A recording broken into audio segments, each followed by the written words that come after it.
We have designed a textile that has a repeat of 9 meters, and that's really special. We have studied textile and on sofas, and we found out that you need this 9 meters to not have a repeat. Let's say you upholster a sofa for a project and you have a series of the same sofas. Every sofa would look different within the same type of textile, and I think that's interesting because yeah, I think nowadays consumers are in search of personification. It's very, I think for architects, interior architects, but also for people in projects, it's a product which can be applied in different settings. In the Textile Museum we got this assignment to work on a color blanket actually, and we were weaving a color gradient from light blue to dark blue, and that was extremely difficult, didn't work out, and so we had like these errors occur. Suddenly we had like a bright stripe, or we had like a block pop up somewhere, and we thought we had failed with our assignment, so we didn't look at the project anymore.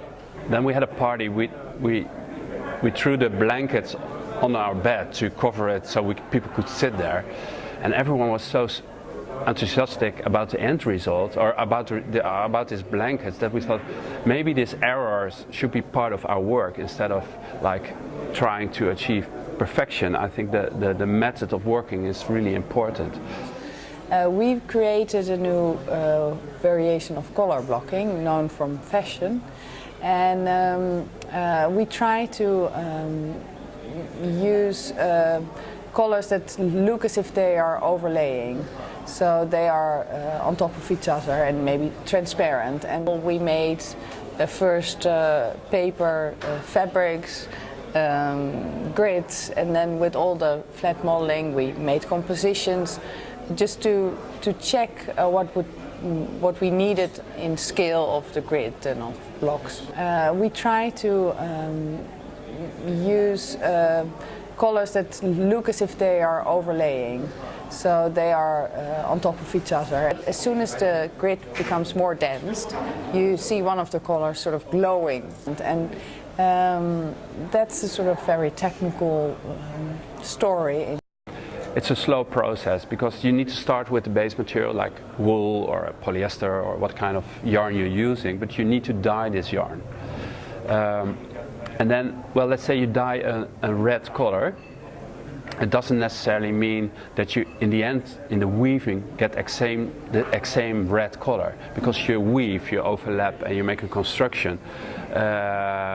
The end color is a little bit different than you expected, so you need to re-dye it and to retest and to sample it. 2 years development for, I think, a collection like this, and that's pretty fast actually. Well, we always think in color, in the color of the material, and what would we like to add, how can we make this layering, or how can we work on details. It's in the characteristics of our work, it's in our DNA. I mean, in music you have notes that you can write music with, but in color you don't really have this alphabet, the letters we have in language. So I think we would love to sort of design our own color language that can be maybe helpful also for others.